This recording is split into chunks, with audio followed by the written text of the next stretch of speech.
ನಮಸ್ಕಾರ ಎಲ್ರಿಗೂ Raghavendra academy YouTube ಚಾನಲ್ಗೆ ತಮ್ಮೆಲ್ಲರಿಗೂ ಸ್ವಾಗತ. ನೀವೇನಾದರೂ ಅಗ್ನಿವೀರ ಆರ್ಮಿ 2026ಕ್ಕೆ ನೀವೇನಾದರೂ ಅರ್ಜಿಯನ್ನು ಸಲ್ಲಿಸಿದ್ರೆ ಅದರ ಎಕ್ಸಾಮ್ ಸಿಲೆಬಸ್ ಯಾವ ಥರ ಇರುತ್ತೆ ಎಂಬುದನ್ನು ಇವತ್ತಿನ ವಿಡಿಯೋದಲ್ಲಿ ತಿಳಿಸ್ಕೊಡ್ತಾ ಹೋಗ್ತೇನೆ. ಹಾಗೂ ನಿಮಗೆ ಪರೀಕ್ಷೆಯಲ್ಲಿ ಏನನ್ನು ಕೇಳ್ತಾರೆ ಅಂದರೆ ಯಾವ ಟಾಪಿಕ್ ಮೇಲೆ ನಿಮಗೆ ಪ್ರಶ್ನೆಗಳು ಬರ್ತವೆ, ಹಾಗೆ ನಾವು ಯಾವ್ಯಾವ ಟಾಪಿಕ್ಗಳನ್ನು ಓದ್ಕೋಬೇಕು ಎಂಬುದನ್ನು ಇವತ್ತಿನ ವಿಡಿಯೋದಲ್ಲಿ ತಿಳಿಸ್ಕೊಡ್ತಾ ಹೋಗ್ತೇನೆ. ಇದುವರೆಗೆ ನಮ್ಮ ಚಾನಲ್ಗೆ ಯಾರು ಸಬ್ಸ್ಕ್ರೈಬ್ ಮಾಡಿಲ್ಲ ದಯವಿಟ್ಟು ಸಬ್ಸ್ಕ್ರೈಬ್ ಮಾಡ್ಕೊಳ್ಳಿ. ಹಾಗೆ ಈ ವಿಡಿಯೋನ ಆದಷ್ಟು ನಿಮ್ಮ ಎಲ್ಲ ಸ್ನೇಹಿತರಿಗೂ ಶೇರ್ ಮಾಡಿ ಅಂತ ಹೇಳ್ತಾ, ನೀವೇನಾದರೂ ಅಗ್ನಿವೀರ ಆರ್ಮಿ ಹುದ್ದೆಗೆ ಪರೀಕ್ಷೆಗೆ ತಯಾರಾಗ್ತಾ ಇದ್ದರೆ ನಮ್ಮಲ್ಲಿ ಕಂಪ್ಲೀಟ್ ಆನ್ಲೈನ್ ಕೋರ್ಸ್ ಇದೆ. ಕೇವಲ 500 ರೂಪಾಯಿಗೆ, 499 ರೂಪಾಯಿಗೆ ಇಂಡಿಯನ್ ಆರ್ಮಿ ಅಗ್ನಿವೀರ್ 2026ರ ಕಂಪ್ಲೀಟ್ ಆನ್ಲೈನ್ ಕೋರ್ಸ್ ಇದೆ. ಈ ಕೋರ್ಸ್ ಏನಾದರೂ ಬೇಕಾದರೆ ಇಲ್ಲಿ ವಾಟ್ಸಪ್ ನಂಬರ್ ಕಾಣ್ತಾ ಇದೆ ನೋಡಿ, ಈ ವಾಟ್ಸಪ್ ನಂಬರ್ಗೆ ಮೆಸೇಜ್ ಮಾಡಿ. ಈ ಕೋರ್ಸ್ನಲ್ಲಿ ನಿಮಗೆ ಮೆಥ್ಸು, ರೀಸನಿಂಗು, ಜನರಲ್ ನಾಲೆಜ್ ಅಂದರೆ ಸಾಮಾನ್ಯ ಜ್ಞಾನ, ಹಾಗೆ ಸಾಮಾನ್ಯ ವಿಜ್ಞಾನ ಎಲ್ಲ ತರಗತಿಗಳನ್ನು ಇದರಲ್ಲಿ ನಾವು ಹೇಳಿಕೊಡ್ತೀವಿ. ರೆಕಾರ್ಡೆಡ್ ಕ್ಲಾಸಸ್ಗಳಿದ್ದಾವೆ ಆಲ್ರೆಡಿ, ಅವುಗಳನ್ನು ನೋಡಿ. ಮತ್ತು ಹಾಗೆ ಡೈಲಿ ಕರೆಂಟ್ ಅಫೇರೆನ್ಸ್ ನಿಮಗೆ ಅಪ್ಡೇಟೆಡ್ ಇರುತ್ತೆ. ಹಾಗೆ ನೀವೇನಾದರೂ ಅಗ್ನಿವೀರ ಆರ್ಮಿ ಹುದ್ದೆಗಳಿಗಾಗಿ ಕ್ವಶನ್ ಪೇಪರು ಅಥವಾ GK ಮೆಥ್ಸು ರೀಸನಿಂಗ್ ನೋಟ್ಸ್ ನೋಡ್ತಾ ಇದ್ದರೆ PDF ನೋಟ್ಸ್ಗಳು ನಮ್ಮ ಹತ್ರ ಇದ್ದಾವೆ. PDF ನೋಟ್ಸ್ನಲ್ಲಿ ಜನರಲ್ ಅವೇರ್ನೆಸ್ಸು, ಸೈನ್ಸು, ಮೆಥ್ಸು ಹಾಗೆ ರೀಸನಿಂಗ್ ನೋಟ್ಸ್ಗಳು ಸಿಗ್ತವೆ. ಹಾಗೆ 25 ಅಗ್ನಿವೀರ ಪ್ರಶ್ನೆ ಪತ್ರಿಕೆಗಳು ಸಹ ನಮ್ಮಲ್ಲಿ ಇದ್ದಾವೆ. ಬೇಕಂದರೆ ಇಲ್ಲಿ ವಾಟ್ಸಪ್ ನಂಬರ್ ಕಾಣ್ತಾ ಇದೆ ನೋಡಿ, ಮೆಸೇಜ್ ಮಾಡಿ. ಮೊದಲನೆಯದಾಗಿ ಒಂದಿಷ್ಟು ಇಂಪಾರ್ಟೆಂಟ್ ಡೇಟ್ಸ್ಗಳನ್ನು ನೋಡ್ತಾ ಹೋಗೋಣ. ಏನು ಇಂಪಾರ್ಟೆಂಟ್ ಡೇಟ್ಸ್ಗಳು ಅಂದರೆ, ನಮ್ಮ ಅಪ್ಲಿಕೇಶನ್ ಹಾಕೋಕ್ಕೆ ಯಾವಾಗ ಸ್ಟಾರ್ಟ್ ಆಗಿತ್ತು ಟೈಮು 13/2 ಅಂದರೆ ಫೆಬ್ರವರಿ 13ರಿಂದ ಅಪ್ಲಿಕೇಶನ್ ಹಾಕೋಕ್ಕೆ ಆನ್ಲೈನ್ ಅಪ್ಲಿಕೇಶನ್ಗಳು ಸ್ಟಾರ್ಟ್ ಆಗಿದ್ದು. ಲಾಸ್ಟ್ ಡೇಟ್ ಯಾವಾಗ ಅಂದರೆ 1/4/2026 ಅಂದರೆ ಮಾರ್ಚ್ 1ನೇ ತಾರೀಕು ಕೊನೆಯ ದಿನಾಂಕ ಇರುತ್ತೆ. ಎಲ್ಲರೂ ಆಲ್ರೆಡಿ ಅಪ್ಲಿಕೇಶನ್ ಹಾಕಿದ್ದೀರಾ ಅಂದ್ಕೊಂಡಿದ್ದೀನಿ. ಇನ್ನೂ ಯಾರು ಹಾಕಿಲ್ಲ, ಇನ್ನೂ 2 ದಿನ ಟೈಮ್ ಇದೆ, ಅಪ್ಲಿಕೇಶನ್ ಹಾಕಿ. ಹಾಗೆ ಒಂದಿಷ್ಟು ಜನಕ್ಕೆ ಡೌಟ್ ಇರುತ್ತೆ, ಸರಿ ಎಕ್ಸಾಮ್ ಯಾವಾಗ ನಡೀಬಹುದು ಅಂತ. ಎಕ್ಸಾಮ್ ಯಾವಾಗ ನಡೀಬೋದು ಅಂದರೆ ಅವರೇ ಡೇಟ್ ಬಿಟ್ಟಿದ್ರು, ಜೂನ್ 1ರಿಂದ ಜೂನ್ 15ರವರೆಗೆ ನಾವು ಪರೀಕ್ಷೆಗಳನ್ನು ನಡೆಸ್ತೀವಿ ಅಂತ. ಹೌದಾ, ಜೂನ್ನಲ್ಲಿ ನಡೆಸ್ತಾರೆ, ಆದರೆ ಈ ಡೇಟ್ ಅಷ್ಟೇ ಚೇಂಜ್ ಆಗಬಹುದು. ಹೌದಾ, ಜೂನ್ ಫಸ್ಟ್ ವೀಕ್ನಲ್ಲಿ ಅಂತ ಹೇಳಿದ್ದಾರೆ ಇವರು, ಲಾಸ್ಟ್ ವೀಕ್ನೂ ಆಗಬಹುದು. ಹೌದಾ, ಈ ಥರ ಇರುತ್ತೆ. ಬಟ್ ಜೂನ್ನಲ್ಲಿ ನಿಮ್ಮದು ಪರೀಕ್ಷೆಗಳು ನಡೆಯುತ್ತೆ. ಹೌದಾ, ಏಪ್ರಿಲು, ಮೇ, ಜೂನ್ ಇನ್ನೂ 2ರಿಂದ 2.5 ತಿಂಗಳು ಟೈಮ್ ಇದೆ ನಿಮಗೆ. ಇದು ಡೇಟ್ಸ್ಗಳ ಬಗ್ಗೆ. ಇವಾಗ ಒಂದಿಷ್ಟು ಜನ ಫಸ್ಟ್ ಟೈಮ್ ಅಪ್ಲಿಕೇಶನ್ ಹಾಕಿರ್ತೀರಿ, ಅವರಿಗೆ ಯಾವ ಥರ ಸೆಲೆಕ್ಷನ್ ಪ್ರೋಸೆಸ್ ಅನ್ನೋದು ಗೊತ್ತಿರಲ್ಲ. ಹೌದಾ, ಅದ್ರ ಬಗ್ಗೆ ಸ್ವಲ್ಪ ಡೀಟೇಲ್ಸ್ ಹೇಳಿ ನಿಮಗೆ ಸಿಲೆಬಸ್ ಯಾವ್ಯಾವ ಚಾಪ್ಟರ್ಗಳು ಬರ್ತವೆ ಅಂತ ಹೇಳ್ತಾ ಹೋಗ್ತೀನಿ. ಈ ವರ್ಷದ ಸೆಲೆಕ್ಷನ್ ಪ್ರೋಸೆಸ್ ಯಾವ ಥರ ಇರುತ್ತೆ ಅಂದರೆ, ಪ್ರತಿ ವರ್ಷವೂ ಇದೇ ಥರನೇ ಇರುತ್ತೆ. ಫಸ್ಟ್ ಏನಿರುತ್ತೆ ಅಂದರೆ ಒಂದು ರಿಟನ್ ಎಕ್ಸಾಮ್ ಇರುತ್ತೆ.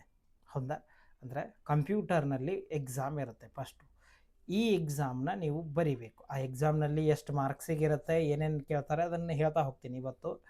ಹಾಗೆ ನೀವು ಎಕ್ಸಾಮ್ ಬರೀತೀರಿ, ಅದರಲ್ಲಿ ಕ್ವಾಲಿಫೈ ಆಗ್ತೀರಿ. ಕ್ವಾಲಿಫೈ ಆದ ನಂತರ ಬರೋದು ಫಿಸಿಕಲ್ ಟೆಸ್ಟ್ ಬರುತ್ತೆ. ಹೌದಾ, ರನ್ನಿಂಗು, ಹೈಟು, ವೇಟು ಇವನ್ನೆಲ್ಲ ಚೆಕ್ ಮಾಡ್ತಾರೆ ನಿಮಗೆ.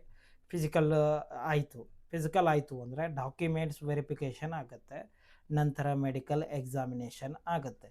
ಇಷ್ಟೆಲ್ಲ ಸೆಲೆಕ್ಷನ್ ಪ್ರೊಸೆಸ್ ಇರುತ್ತೆ. ಇವಾಗ ನಮ್ಮದು ಫಸ್ಟ್ ಟಾರ್ಗೆಟ್ ಏನು, ಎಕ್ಸಾಮ್, ರಿಟನ್ ಎಕ್ಸಾಮ್ ಅಂದರೆ ನಾವು ಬರೆಯೋದಿರಲ್ಲ, ಕಂಪ್ಯೂಟರ್ನಲ್ಲೇ ಇರುತ್ತೆ ಇದು ಎಕ್ಸಾಮು. ಈ ಎಕ್ಸಾಮು ನಮ್ಮ ಟಾರ್ಗೆಟ್ ಇರುತ್ತಲ್ವ. ಹೀಗಾಗಿ ಇವಾಗ ಸೆಲೆಕ್ಷನ್ ಪ್ರೊಸೆಸ್ ನೋಡಿದ್ದೀವಿ, ಈ ಎಕ್ಸಾಮ್ ಪ್ಯಾಟರ್ನ ನೋಡ್ತಾ ಹೋಗೋಣ. ಇವಾಗ ನೀವೇನಾದರೂ ಅಗ್ನಿವೀರ ಆರ್ಮಿ GD ಹುದ್ದೆಗೆ ಅಂದರೆ ಜನರಲ್ ಡ್ಯೂಟಿ ಅಥವಾ ಟ್ರೇಡ್ಸ್ಮ್ಯಾನ್ ಹುದ್ದೆಗೆ ಅರ್ಜಿಯನ್ನು ಸಲ್ಲಿಸಿದ್ರೆ, ಜನರಲ್ ಡ್ಯೂಟಿ ಅಥವಾ GD ಅಥವಾ ಟ್ರೇಡ್ಸ್ಮ್ಯಾನ್ ಹುದ್ದೆಗೆ ನೀವೇನಾದರೂ ಅರ್ಜಿಯನ್ನು ಸಲ್ಲಿಸಿದ್ರೆ ನಿಮಗೆ ಒಂದೇ ರೀತಿಯ ಸಿಲೆಬಸ್ ಇರುತ್ತೆ.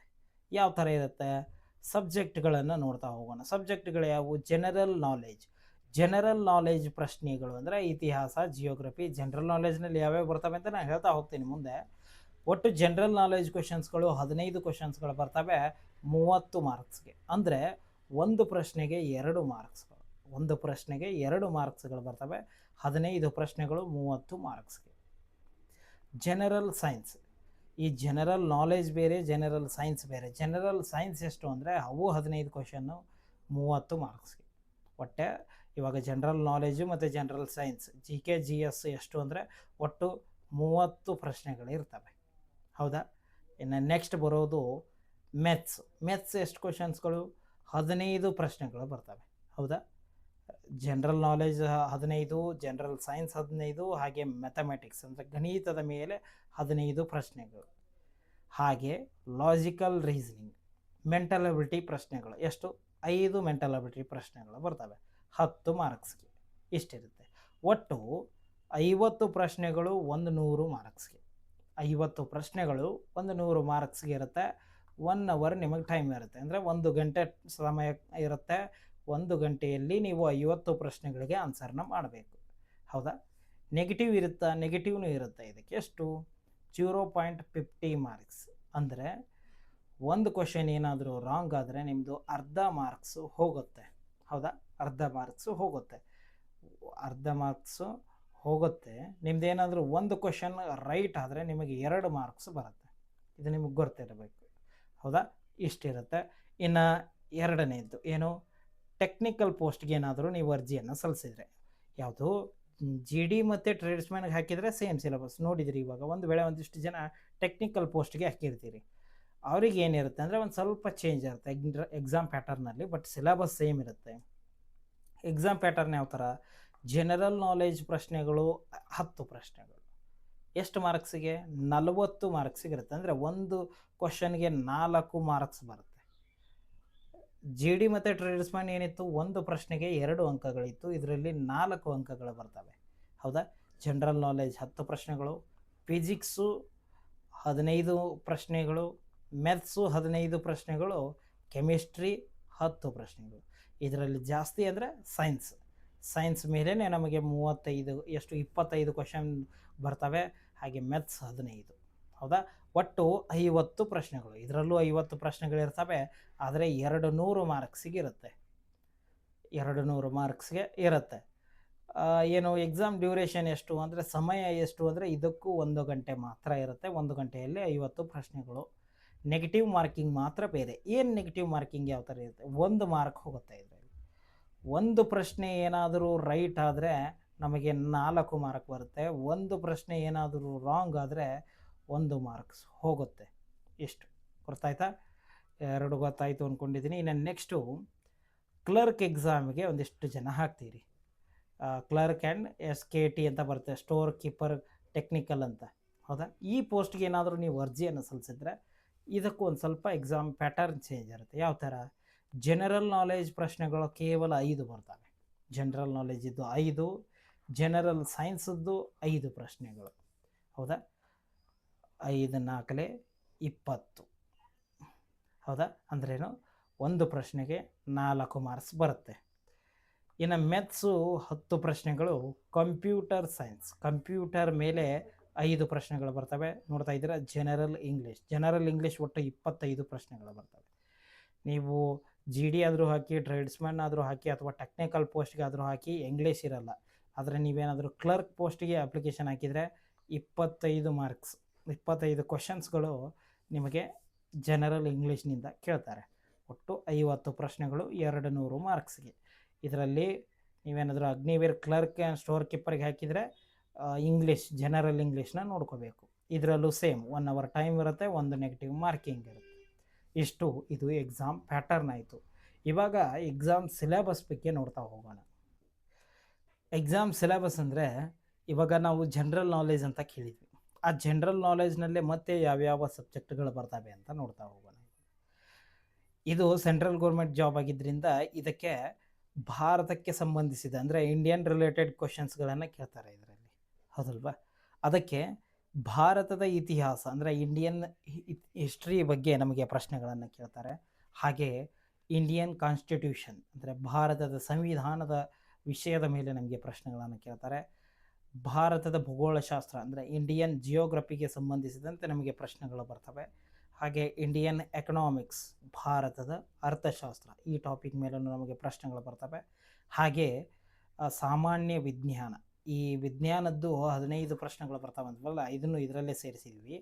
ಆದರೆ ಈ ವಿಜ್ಞಾನದ್ದು ಏನಿರುತ್ತೆ ಅಂದರೆ ಫಿಸಿಕ್ಸು, ಕೆಮಿಸ್ಟ್ರಿ, ಬಯಾಲಜಿ ಈ 3 ಸೇರಿ, ಹಾಗೆ ಟೆಕ್ನಾಲಜಿ ಅಂತ ಒಂದು ಬರುತ್ತೆ. ಈ 4 ಸೇರಿ ಒಟ್ಟು 15 ಪ್ರಶ್ನೆಗಳು ಕೇವಲ ಈ ಸಾಮಾನ್ಯ ವಿಜ್ಞಾನದ ಮೇಲೇ ಬರುತ್ತೆ. ಅದನ್ನು ಬಿಟ್ಟು ಈ ಉಳಿದ ಎಲ್ಲ ಸಬ್ಜೆಕ್ಟ್ಗಳು ಸೇರಿ 15 ಪ್ರಶ್ನೆಗಳು ಬರ್ತವೆ. ಹೌದಾ? ಈ ಸೈನ್ಸ್ ಸಾಮಾನ್ಯ ವಿಜ್ಞಾನ ಇದೆ ನೋಡಿ, ಇದಕ್ಕಷ್ಟೇ 15 ಪ್ರಶ್ನೆಗಳು ಬರ್ತವೆ. ಈ ಉಳಿದ ಎಲ್ಲ ಸಬ್ಜೆಕ್ಟ್ ಸೇರಿ 15 ಪ್ರಶ್ನೆಗಳು ಬರ್ತವೆ. ಇನ್ನು ಸಾಮಾನ್ಯ ಜ್ಞಾನ ಅಂತ ಬರುತ್ತೆ, ಅಂದರೆ ಸ್ಟ್ಯಾಟಿಕ್ ಜಿ ಕೆ ಅಂತ. ಹೌದಾ? ಈ ಸ್ಟ್ಯಾಟಿಕ್ ಜಿ ಕೆ ಮೇಲೂ ನಮಗೆ ಪ್ರಶ್ನೆಗಳನ್ನು ಕೇಳ್ತಾರೆ. ಹಾಗೆ ಕೊನೆಯದಾಗಿ ಪ್ರಚಲಿತ ಘಟನೆಗಳು, ಕರೆಂಟ್ ಅಫೇರೆನ್ಸ್ ಯಾವಾಗಿಂದ ನೋಡ್ಕೋಬೇಕು?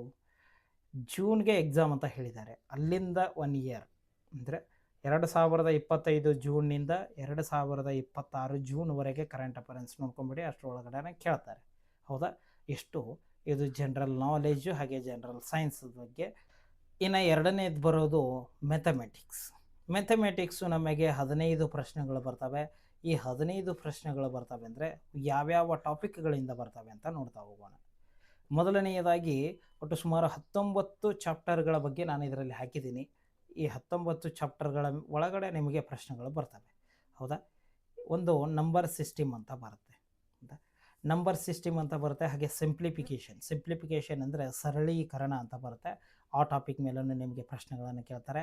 ಹಾಗೆ ಎಲ್ ಸಿ ಎಮ್ ಮತ್ತು ಎಚ್ ಸಿ ಎಫ್ ಟಾಪಿಕ್ ಮೇಲೆ ನಮಗೆ ಪ್ರಶ್ನೆಗಳನ್ನು ಕೇಳ್ತಾರೆ.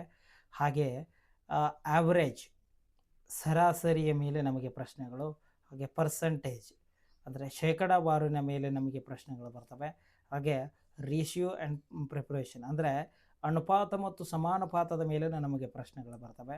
ಹಾಗೆ ಪ್ರಾಫಿಟ್ ಆ್ಯಂಡ್ ಲಾಸ್, ಲಾಭ ಮತ್ತು ನಷ್ಟದ ಮೇಲೂ ನಮಗೆ ಪ್ರಶ್ನೆಗಳು ಬರ್ತವೆ. ಸಿಂಪಲ್ ಇಂಟ್ರೆಸ್ಟು ಹಾಗೆ ಕಂಪೌಂಡ್ ಇಂಟ್ರೆಸ್ಟ್ ಅಂದರೆ ಸರಳ ಬಡ್ಡಿ ಮತ್ತು ಚಕ್ರ ಬಡ್ಡಿಯ ಮೇಲೆ ಪ್ರಶ್ನೆಗಳು ಬರ್ತವೆ. ಇವಾಗ ಏನು ಹೇಳ್ತಾ ಇದ್ದೀನಿ ನೋಡಿ, ಎಲ್ಲ ಟಾಪಿಕ್ಗಳ ಕ್ಲಾಸು ನಮ್ಮ ಆ್ಯಪ್ನಲ್ಲಿ ಇದ್ದಾವೆ. ಯಾವುದು ಇಲ್ಲಿ ಏನು ತೋರಿಸ್ತಾ ಇದ್ದೀನಿ ನೋಡಿ, ಎಲ್ಲ ಟಾಪಿಕ್ಗಳ ಮೇಲೂ ಆ್ಯಪ್ನಲ್ಲಿ ಇದ್ದಾವೆ. ಅದನ್ನು ನೋಡಿದರೆ ನಿಮಗೆ ಗೊತ್ತಾಗುತ್ತೆ. ಹಾಗೆ ಟೈಮ್ ಆ್ಯಂಡ್ ವರ್ಕ್ ಅಂದರೆ ಸಮಯ ಮತ್ತು ಕೆಲಸದ ಮೇಲೆ ಪ್ರಶ್ನೆಗಳನ್ನು ಕೇಳ್ತಾರೆ.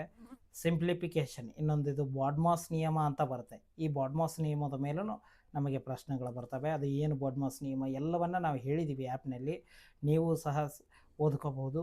ಹಾಗೆ ಸ್ಕ್ವೇರ್ ರೂಟು, ಸ್ಕ್ವೇರು ಹಾಗೆ ಸ್ಕ್ವೇರ್ ರೂಟ್ಸ್ಗಳ ಬಗ್ಗೆ, ಕ್ಯೂಬು ಹಾಗೆ ಕ್ಯೂಬ್ ರೂಟ್ಗಳ ಬಗ್ಗೆ ನಮಗೆ ಪ್ರಶ್ನೆಗಳು ಬರ್ತವೆ. ಡಿಸ್ಟೆನ್ಸ್ ಆ್ಯಂಡ್ ಟೈಮ್ ಅಂದರೆ ಸಮಯ ಮತ್ತು ದೂರದ ಬಗ್ಗೆ, ಲೈನ್ ಆ್ಯಂಡ್ ಆ್ಯಂಗಲ್ಸ್ಗಳ ಬಗ್ಗೆ ಕೇಳ್ತಾರೆ. Graph and data, mensuration, data interpretations, algebra, trigonometry, geometry, ಇಷ್ಟು ಟಾಪಿಕ್ಗಳ ಮೇಲೆ ಮೆಥ್ಸ್ನಿಂದ ನಮಗೆ ಪ್ರಶ್ನೆಗಳು ಬರ್ತವೆ. ಹೌದಾ? ಇವೆಲ್ಲವೂ ಮೆಥ್ಸ್. ಇವುಗಳನ್ನು ಸರಿಯಾಗಿ ನೋಟ್ಸ್ ಮಾಡ್ಕೊಳ್ಳಿ. ಈ ಎಲ್ಲ ಟಾಪಿಕ್ಗಳನ್ನು ಓದ್ಕೊಂಡು ಹೋಗಿ. ಹೌದಾ? ಇನ್ನು ನೆಕ್ಸ್ಟ್ ಬರೋದು ರೀಸನಿಂಗ್. ಈ ರೀಸನಿಂಗ್ ಮೇಲೂ ಸುಮಾರು ಒಂದು 5 ಪ್ರಶ್ನೆಗಳು ಬರ್ತವೆ. ಆದರೆ ಇವು ಇರೋದು 21 ಚಾಪ್ಟರ್ಗಳು, 21 ಏನಿದ್ದಾವೆ ಚಾಪ್ಟರ್ಗಳಿದ್ದಾವೆ. ಈ 21 ಚಾಪ್ಟರ್ಗಳಲ್ಲಿ ಯಾವುದು ಬೇಕಾದರೂ ಕೇಳ್ಬೋದು. ಆದರೆ ಈ ಎಲ್ಲವೂ ಏನಿದ್ದಾವೆ ಈಸಿ ಇದ್ದಾವೆ, ಒಮ್ಮೆ ನೋಡಿಬಿಟ್ರೆ ಸಾಕು, ಈಸಿ ಇರ್ತವೆ. ಇವು ಎಲ್ಲ ಕ್ಲಾಸಸ್ಗಳು ನಮ್ಮ ಆ್ಯಪ್ನಲ್ಲಿದ್ದಾವೆ, ಈಸಿ ಇದ್ದಾವೆ ಇವು. ಅದರಲ್ಲಿ ಯಾವ್ಯಾವ ಟಾಪಿಕ್ಕು, ಒಂದು ಸೀರೀಸ್ ಅಂತ ಬರುತ್ತೆ ಅದು, ಇನ್ನೊಂದು ಕೋಡಿಂಗ್ ಆ್ಯಂಡ್ ಡಿಕೋಡಿಂಗ್, ಇದು ಜಸ್ಟ್ ABCD ಮೇಲೇ ಇರುತ್ತೆ ಈ ಪ್ರಶ್ನೆಗಳು. ಹಾಗೆ ಡೈರೆಕ್ಷನ್, ದಿಕ್ಕುಗಳ ಮೇಲೆ ನಮಗೆ ಪ್ರಶ್ನೆಗಳು ಬರ್ತವೆ. ಹಾಗೆ ಬ್ಲಡ್ ರಿಲೇಷನ್, ರಕ್ತ ಸಂಬಂಧದ ಮೇಲೆ. ಏಜ್ ಪ್ರಾಬ್ಲಮ್, ವಯಸ್ಸಿನ ಸಮಸ್ಯೆಗಳು ಅಂತ. ಕ್ಯಾಲೆಂಡರ್ ಅಂದರೆ ಈ ಕ್ಯಾಲೆಂಡರ್ ಮೇಲೆ ನಮಗೆ ಪ್ರಶ್ನೆಗಳು ಬರ್ತವೆ. ಹಾಗೆ ಕ್ಲಾಕ್, ಗಡಿಯಾರದ ಮೇಲೆ ಪ್ರಶ್ನೆಗಳು ಬರ್ತವೆ. ಅನಾಲಜಿ ಮೇಲೆ, ಪೇಪರ್ ಕಟ್ಟಿಂಗು ಹಾಗೆ ಪೇಪರ್ ಫೋಲ್ಡಿಂಗು, ಒಂದು ಪೇಪರ್ನ ನಾವು ಕಟ್ ಮಾಡಿದಾಗ ಯಾವ ಥರ ಕಾಣುತ್ತೆ ಅನ್ನೋದು ಪ್ರಶ್ನೆಯನ್ನು ಕೇಳ್ತಾರೆ.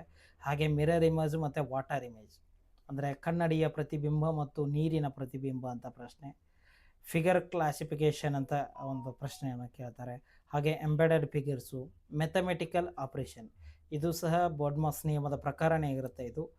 ಡಯಾಸು, ಸ್ಟೇಟ್ಮೆಂಟ್ ಆ್ಯಂಡ್ ಕನ್ಕ್ಲೂಷನ್ಸ್ ಅಂತ ಬರುತ್ತೆ, ಒಂದು ಹೇಳಿಕೆಗಳು ಮತ್ತು ತೀರ್ಮಾನಗಳು ಅಂತ ಪ್ರಶ್ನೆಗಳು ಬರ್ತವೆ. ಯಾವುದು syllogisms, sitting arrangement, counting of figures, incomplete figures, Venn diagram, classification, ಇಷ್ಟೆಲ್ಲ ಟಾಪಿಕ್ಗಳ ಮೇಲೆ ನಮಗೆ ರೀಸನಿಂಗ್ ಮೇಲೆ ಪ್ರಶ್ನೆಗಳು ಬರ್ತವೆ. ಇವೆಲ್ಲವೂ ಅಗ್ನಿವೀರ ಆರ್ಮಿ ಹುದ್ದೆಯ ಸಿಲೆಬಸ್ ಆಗಿರುತ್ತೆ. ಈ ವಿಡಿಯೋದ ಬಗ್ಗೆ ನಿಮ್ಗೆ ಏನೇ ಡೌಟ್ಸ್ ಇದ್ದರೂ ಕಮೆಂಟ್ ಮಾಡಿ ಅಂತ ಹೇಳ್ತಾ ಇವತ್ತಿನ ವಿಡಿಯೋನ ಮುಗಿಸ್ತಾ ಇದ್ದೀನಿ. ಧನ್ಯವಾದಗಳು.